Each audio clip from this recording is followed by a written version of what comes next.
Okay, here we're going to talk through the laws of logarithms, or just some more properties that we're going to be getting into. The first property that we're going to discuss is the log of the product is the sum of these logs.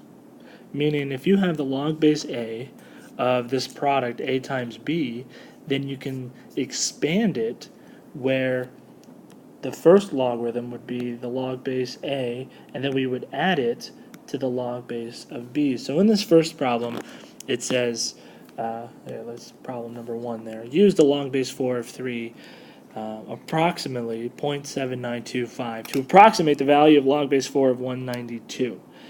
So we are given this fact, and we are asked to take the logarithm base 4 of 192 and expand it so that one of my logarithms is 3 and the other one is 3 times something that gives me 192. So with your calculator you can take 192 and divide it by 3 and you see that it equals 64. And what we'll do now is we'll go to our property right above and we'll say, hey, the log base 4 of 3 plus the log base 4 of 64 will give me the same value as if we were to find the log base 4 of 192. Now, given that the log base 4 of 3 is 0.7925, I need to add it to now the log base 4 of 64. Now, the log base 4 of 64, the mindset going in here, guys, is 4, my base, 4 raised to what power? So if we're over here, the log base 4 of 64, the mindset here is 4 raised to what power gives me 64? Well, we'll find out that if we take 4 and raise it to the third power, we will get 64. So the log base 4 of 64 gets completely simplified or replaced with the number 3. And we can rewrite our final answer as 3.7925. Approximately, there it is, the log base 4 of 192. I advise you now to pause this video and try example number 2.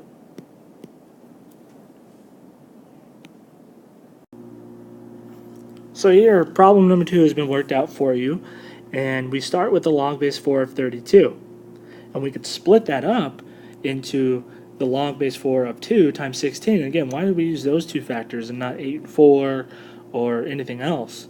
Well, we did that because we're given this fact that the log base 4 of 2 is equal to 0.5. So use the given information to help you solve these types of problems. So we look for the log base 4 of 2 plus the log base 4 of 16. The log base 4 of 2 is 0.5.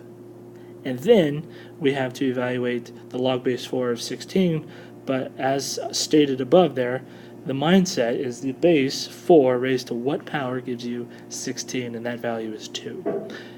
Plus another half, your total is 2.5.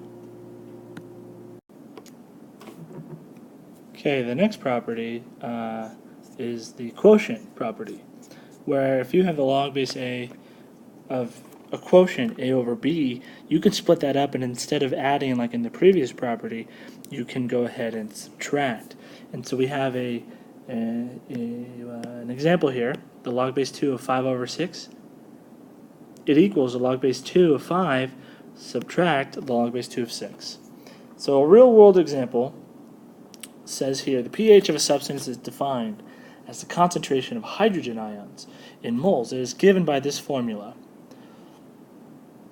Then we have pH equals the log base 10 of 1 divided by H, which again represents the hydrogen ions. Find the amount of hydrogen in a liter of acid rain that has a pH of 4.2. So here we are given the pH 4.2 equals the log base 10 of 1 divided by H. Okay, simple enough. What I need to do now is split things up. The log base 10 of 1 minus the log base 10 of h. And there's my property taking shape. From here, I need to do a few things, because what am I trying to solve for? I'm trying to solve for h. And so let's take a look at our log base 10 of 1 and see if we can come up with a value to replace it with. The log base 10 of 1 simply says 10 to what power equals 1? 0. 10 to the 0 power equals 1. We'll keep this subtract minus 10, log base 10 of h, and now we're one step closer. We should now solve for h, and the first thing we'll do to do that is we'll kind of get rid of this negative in front of the log base 10 of h, and when we do that, we see that we get negative 4.2 on the left equals the log base 10 of h on the right. We're one step closer, ladies and gentlemen. What we need to do now is rewrite using our log loop.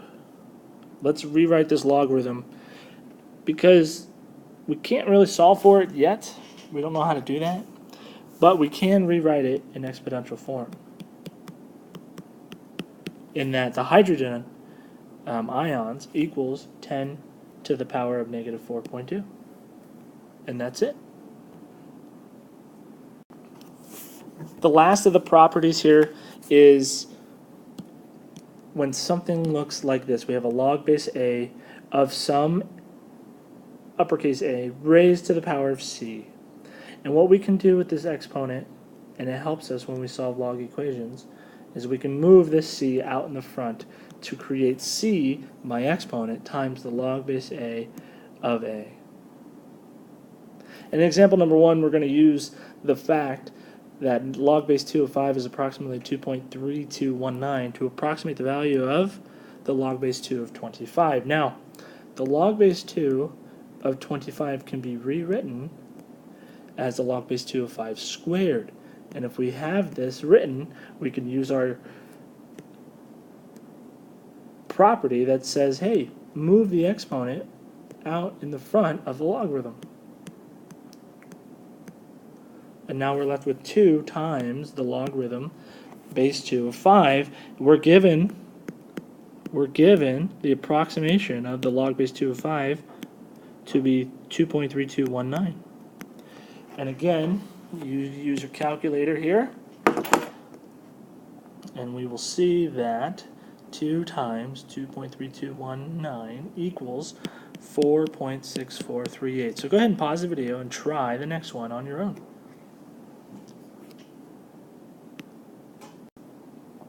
Okay, example number 2 has been worked out for you. I'd like for you to go through the progressions and just double check your work. 5.3136 should be your final answer. Okay, we're going to mix it all together now. We could solve or use laws of logarithms to solve equations, which is kind of what we were doing yesterday and now introducing it to today. So here we are, and we have something that looks like this. The log base 6 of x plus the log base 6 of x minus 9 equals 2. Well, how will we go ahead and solve this? Well, we have 2 of logarithms on the left-hand side, and they have the same base, which leads me to my initial property that we learned, that you can take a plus b here with the same base of a logarithm. You can multiply them together. So we see that the log base 6 of this x squared minus 9x, that's going to equal positive 2. Furthermore, when you get to this point, we're going to rewrite it. Once you have one logarithm with one base, you can rewrite it using exponential form, or rewrite it in exponential form. 6 to the power of 2 equals the quantity x squared minus 9x. From here, we can go ahead and get all the x's on one side. Excuse me, they are. But get all the numbers and x's on one side. And we could go ahead and factor So let's see, we have negative 12 plus 3. That gives me a product of negative 36. It also gives me a sum of negative 9. So my two responses here will be positive 12 and negative 3. X equals positive 12 and negative 3. And let's double check that we won't have an extraneous solution. If I plug in 12 for x, I get 12. 12 minus 9 is 3. That works out. But if I plug in negative 3, wait a minute, if I plug in negative 3 here, it's asking the log base 6 of negative 3, and that's extraneous. So we will go ahead and cross out negative 3, and we will circle 12. Because remember, you can't raise a base, a positive base, to get a negative number. All right. The next one we're going to look at here. The log base 10 of 1 divided by the square root of 1,000. Let me rewrite it to kind of clean it up a little bit. The log base 10 of 1 over the square root of 1,000. And you know, I think I'm going to go ahead and rewrite this as 1,000 to the 1/2 power. So let's implement our quotient property that says the log base 10 of 1 minus the log base 10 of 1,000 raised to the 1/2 power, or in other words, the square root of 1,000. Now, something I didn't mention is this base 10. If you are given a logarithm without a base, we assume that it's the common logarithm, and that's something we're going to learn on Monday, or the next lesson, is the common logarithm has base 10. So here we are. Here we are, the log base 10 of 1. Let's evaluate the log base 10 of 1. 10 to what power gives you 1? 0. Minus, let's take now our 1/2 and bring it out the front. That's the third property that we learned. And so we're one step closer here to solving. We have a negative 1/2 times the 10 log base 10 of 1,000. Simply put, 10 to what power gives you 1,000?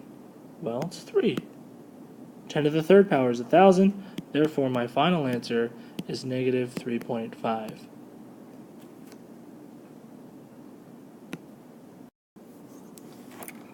Here we have some example problems for you guys to try. So what I'm going to do is I'm going to do this first one, and then I'm going to ask you to try the next one, and I'll give you the solution for it. So on the first one, I notice that I have this 2, and it's out in the front of a logarithm, which means I can reverse my property and throw it back on top of the x where it belongs.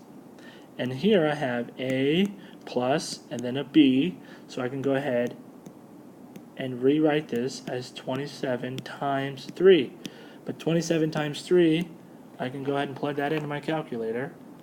The product of 27 and 3 is 81. And from yesterday, when I had the log base 7 on the left and I have the log base 7 on the right, we can get rid of the logarithms and just focus on the of components, x squared and 81. Well, x squared equals 81. If I take the square root of both sides, I'm going to use 9. And notice I didn't put plus or minus there.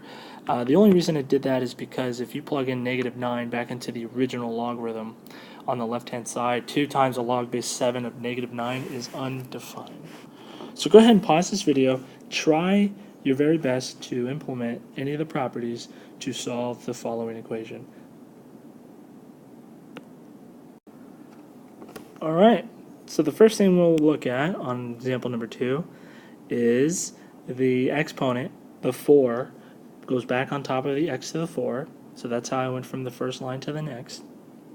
And then moving down here, I implemented the quotient property that said, hey, I have subtraction, I have 2 logs with the same base, I can put them over one another as a fraction. So I have log base 2 of x to the 4 over 5 equals the log base 2 of 125. At this moment, I can drop both logarithms and focus on the equation x to the 4 over 5 equals 125, which you will find that value to be positive 5.